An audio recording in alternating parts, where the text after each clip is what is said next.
Welcome to Small Biz Life, episode 150, Instagram Secrets with Roota Mittal. Roota, we are so excited to have you here with us today. Hey, Kristen, I am so excited to be here on your episode too. So this is actually a topic that we get a lot of requests on. A lot of people are trying to figure out Instagram. I was actually watching one of the business channels this morning, and they're saying, oh, people are leaving Facebook. Oh my God, but they're going to Instagram. Mm-hmm. And it's funny because I don't think any of these people actually realize that Instagram and Facebook are the same company when they talk about them. So for the people who don't get this yet, why is Instagram important for small business owners? Yeah, for sure. Like Facebook and Instagram, like Facebook on Instagram, that's fine. But like for business owners, they are totally different platforms. They have different algorithms. Stuff works differently over there. Why I personally love Instagram is the way that I can be authentic and real with my followers. And honestly, Facebook was meant to kind of like interact with your friends, your family, post pictures, and kind of interact in an equal manner. But Instagram is kind of built out in such a way where you can have your own reality show. You can be the superstar of your own life, your own business, and have people kind of watching you, watching your journey, watching your stories, being connected with you. And business is really important because as people know, people take like multiple touch points before they buy something from you. And like you cannot post 20 times a day on Facebook, because if you do that, people will block you and they'll think you crazy. Okay. But you can absolutely get away with doing that on Instagram via stories and more other stuff, which we're going to talk about later. And that is why I actually really love Instagram. Yeah, so I think that's one thing that people always struggle with is the frequency of posting. So what strategies should a business consider when they're using Instagram? So number one thing is to post strategically, like not in the sense where you post baby pictures, food pictures and stuff. Like every picture and stuff or story that you do should have a meaning. Like for example, I post food pictures too, but they have a meaning because I'm showing that I am managing a home, I'm cooking my own food, I'm managing my business. So I have a well-rounded life, and that is the kind of people that I want to attract. And when people who are working in an office, in a corporate office, in a 9-to-5 job, when they see me living the life that they want to live, they connect and they think, oh my God, this is the life that I want to live. So like post the stuff that you definitely care about and stuff, but like have a strategy behind it. And I would say that for brands, like don't post stuff which is like boring, which people don't want to see, like your logos, your stuff, and like don't sell. It's like Gary Vee's idea of jab, right hook. So like give a lot of value, show up on stories every day in an authentic way, and then like sell once in a while, because then people are more ready to kind of respond to that in a positive manner. I just have a quick question. One of the things I know for some of the people who we work with who are in Instagram, there's always the concern of perfecting pictures. Mm-hmm. Do you spend a lot of time optimizing images and making them? Because I know there's some that are going to be more photograph based. There's some that are typically more like quote based, and there's a couple of different types of images. How much time do you actually spend if you're doing 20 posts a day creating your Instagram post? That's a really good question, Jeffrey. So we need to understand that there are two ways in which we can post, like two major ways, like IGTV and other stuff is like different, but I would say number one is the feed and number two is the stories. So with the feed, Instagram loves high quality pictures which are bright, colorful which attract the eyes and stop the scroll. So I would say when you're posting stuff on the feed, make sure it's high quality and actually edit the pic, because it actually takes like 5 minutes of your time to do that. So absolutely, and like when people are like looking through your feed, they see like a beautiful feed, they want to follow it.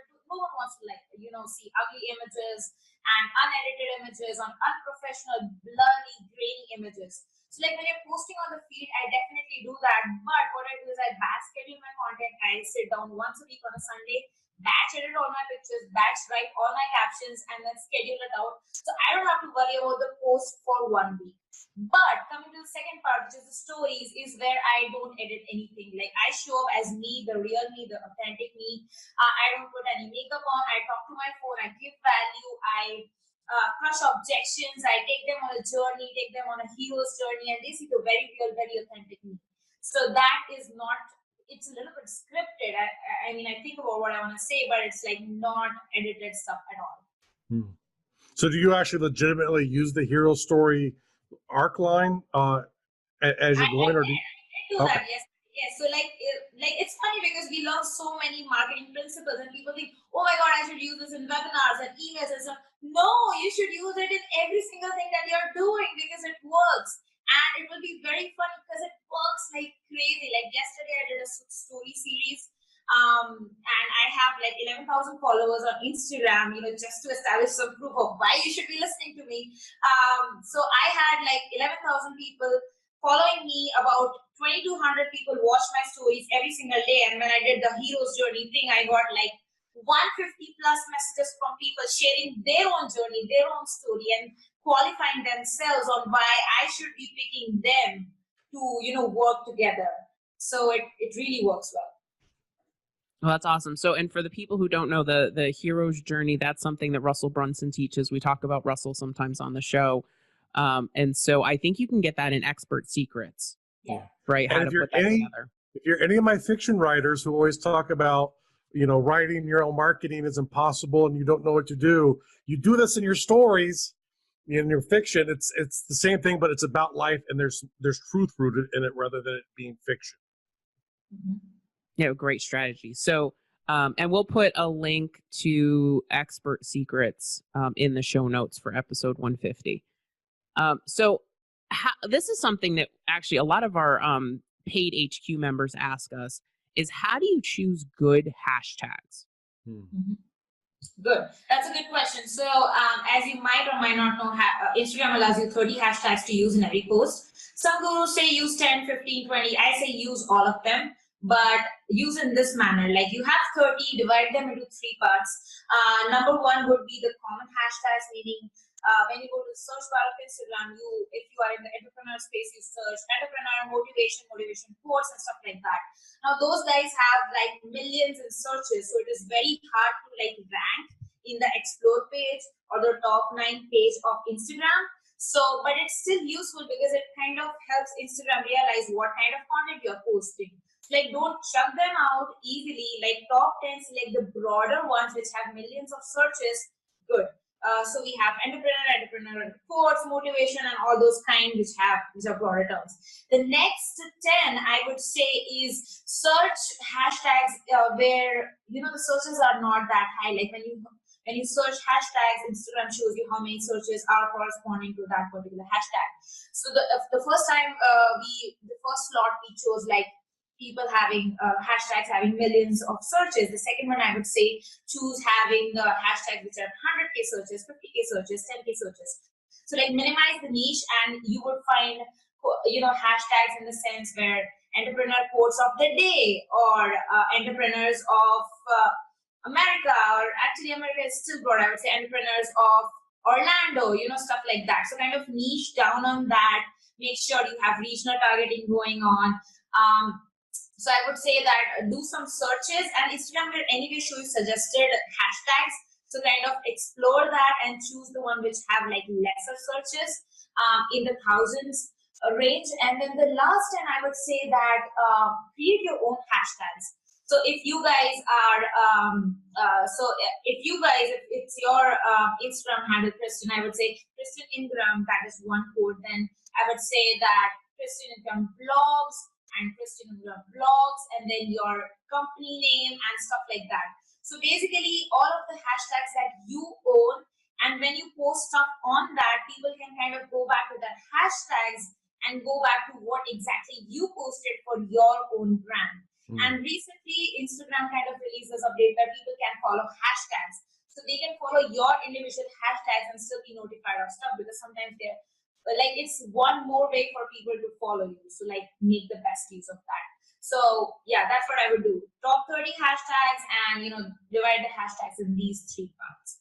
So essentially, just to make sure I understand, a third is very competitive keywords.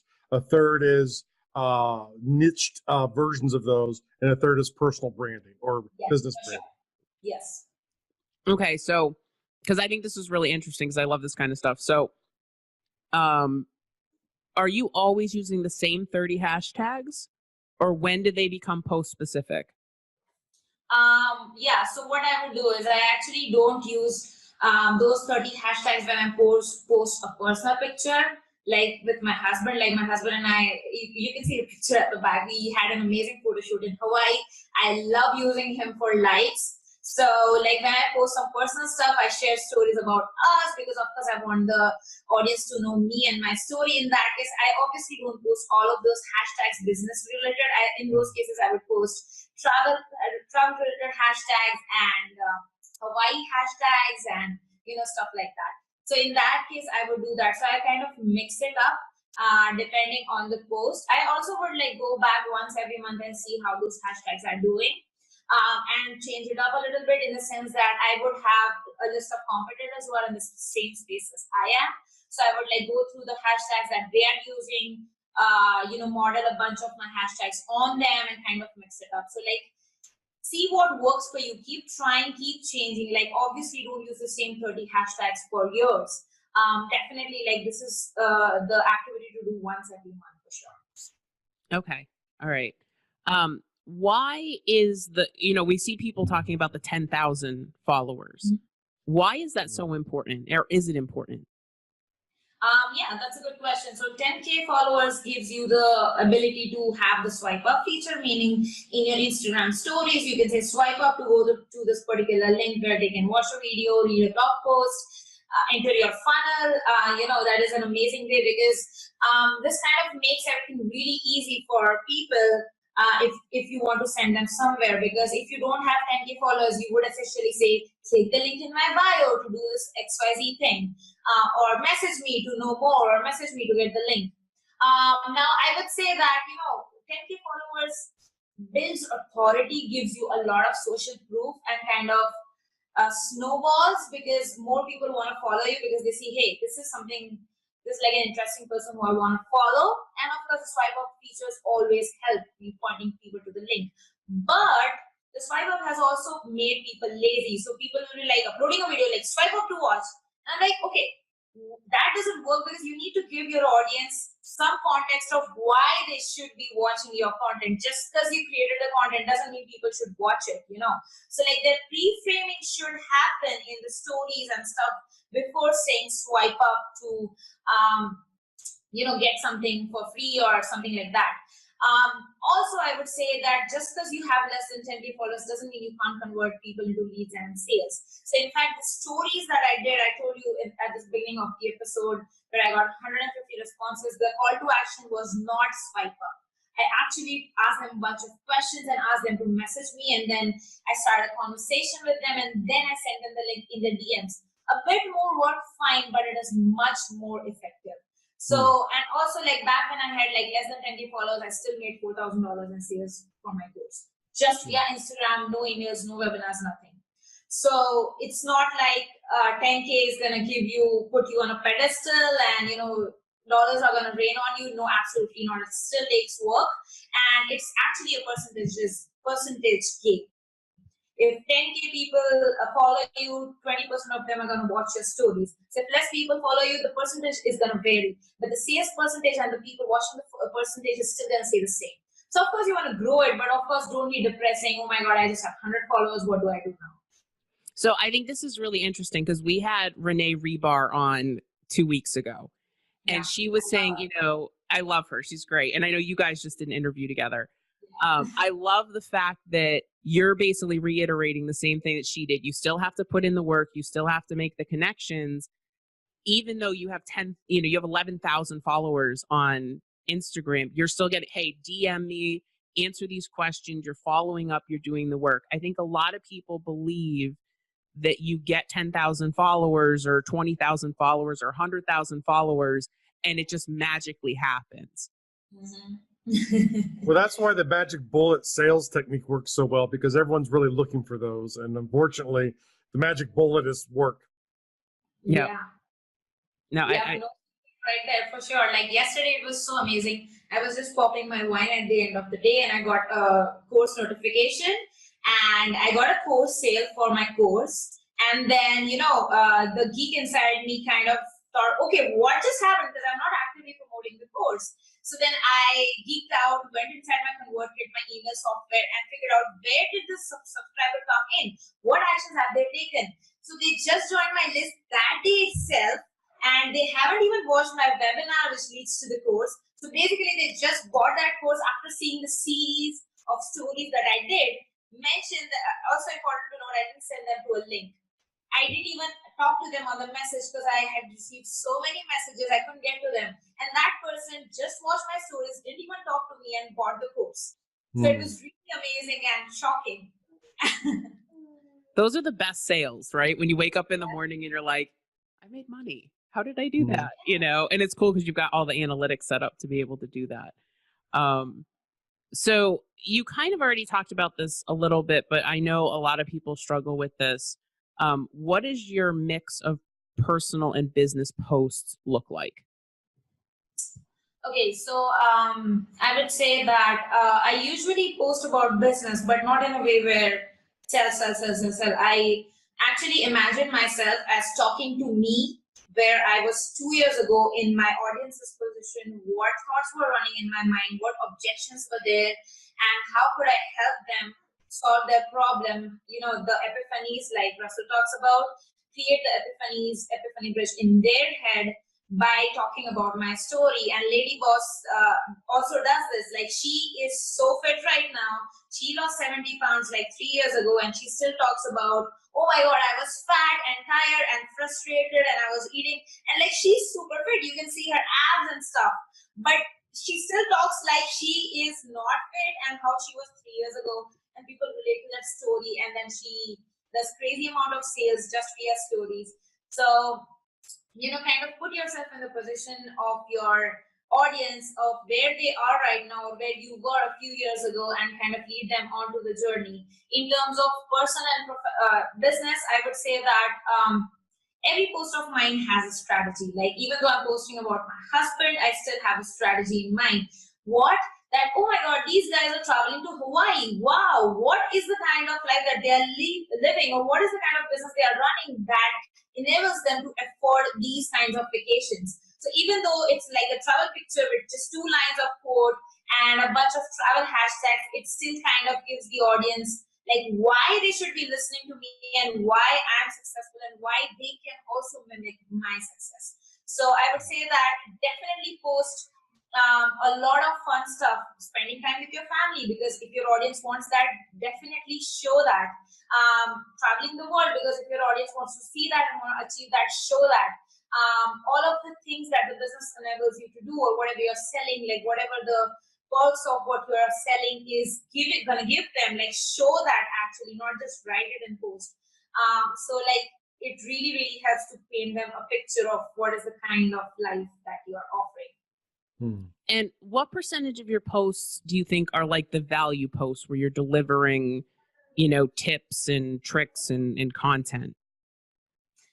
So what I would say is, in the post, I usually have like 2-3 times I post some value stuff.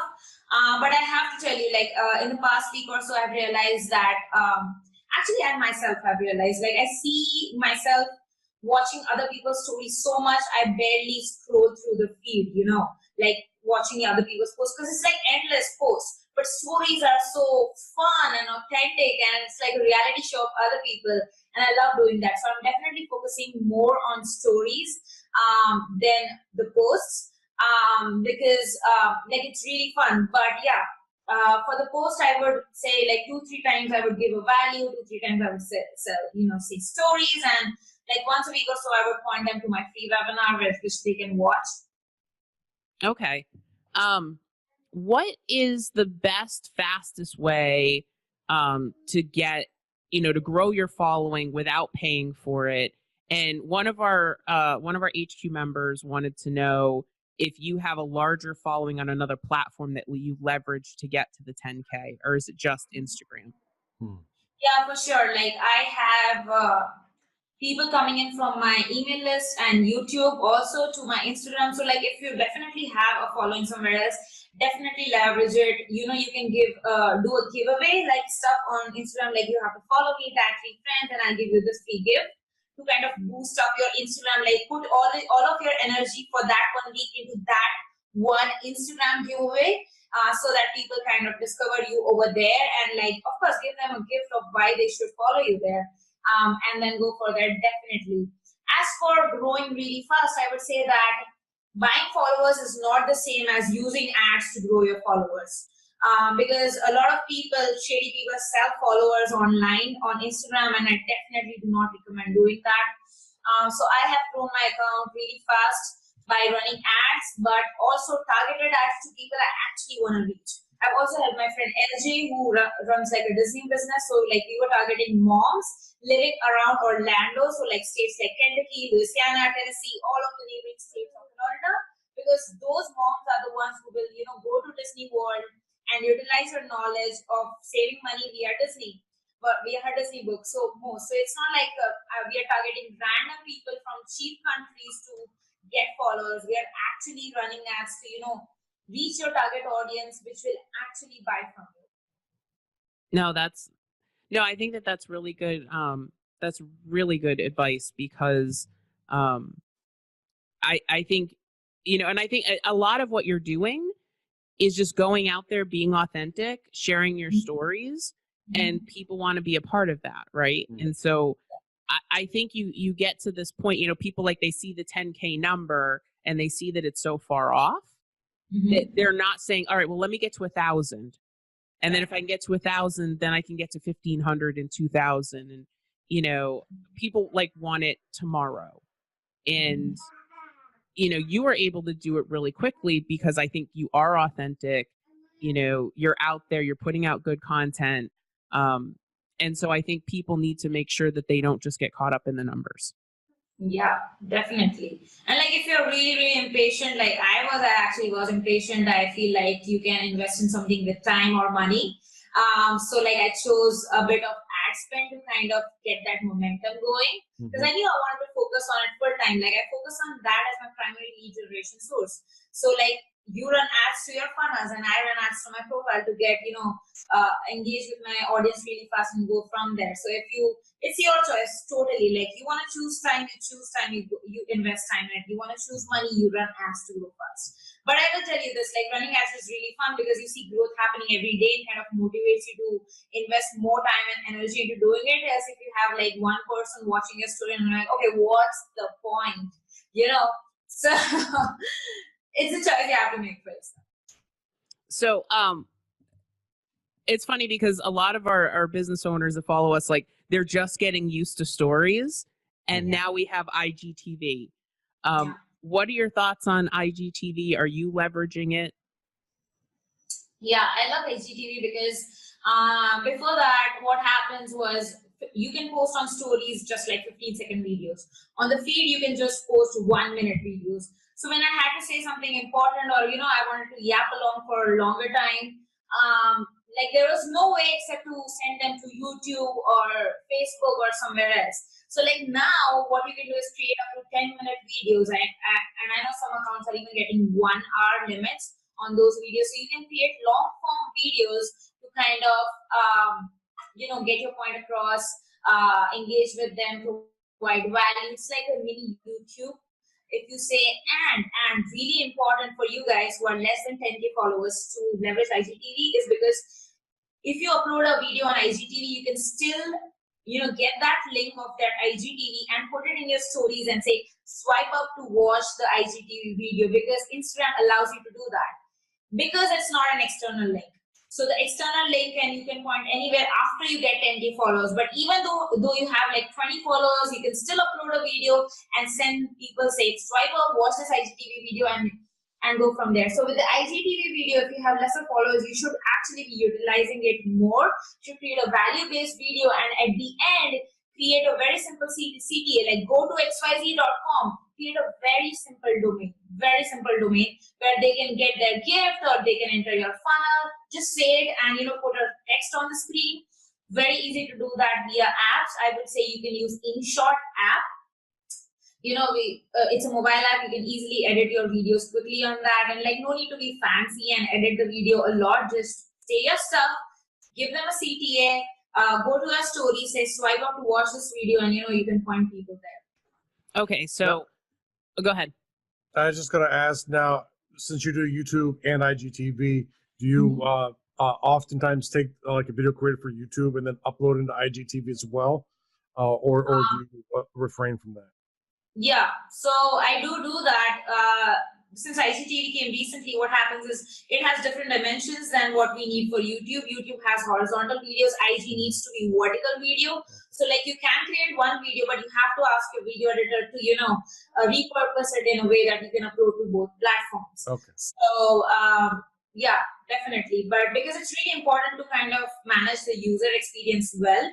So I would say that if you just focus on IGTV at the start, record a video on your phone because it's vertical, of course, that is why it's easier to do that, and just upload on IGTV. You can always repurpose that video into YouTube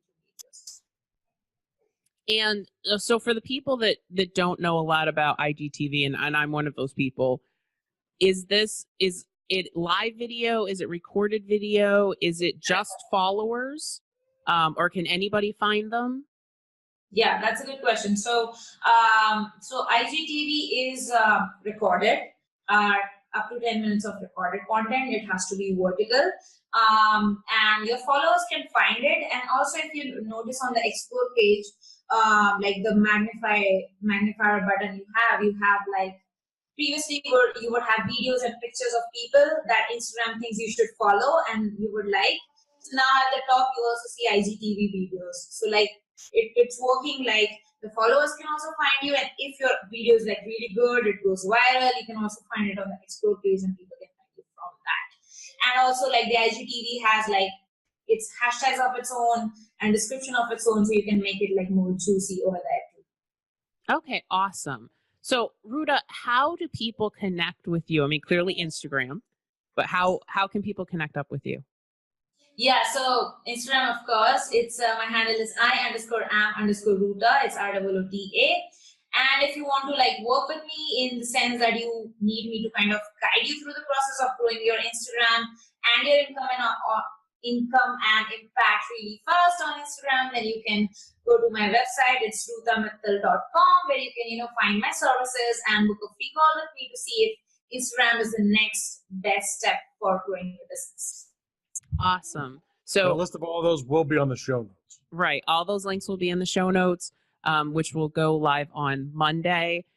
That is smallbiz.life/150.